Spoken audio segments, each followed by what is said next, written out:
Casa Dolce Casa, in provincia di Venezia, sta tornando, anche se un po' timida, la voglia di comprare.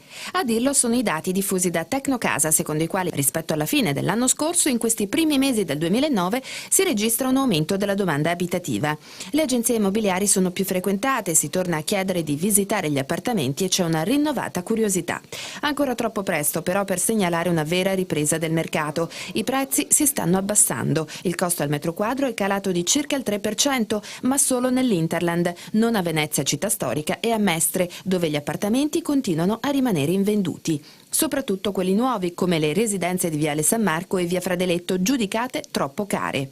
L'attenzione degli acquirenti, infatti, si sta concentrando adesso sulle villette e le bifamiliari, più accessibili e vantaggiose in base al rapporto qualità-prezzo.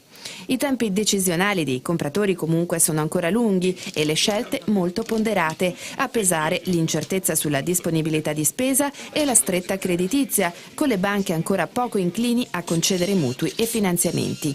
Intanto, per chi vuole vendere, le strade sono due: subire il gioco al ribasso dell'acquirente e svendere, oppure aspettare la fine della crisi, che però potrebbe rivelarsi ancora lunga.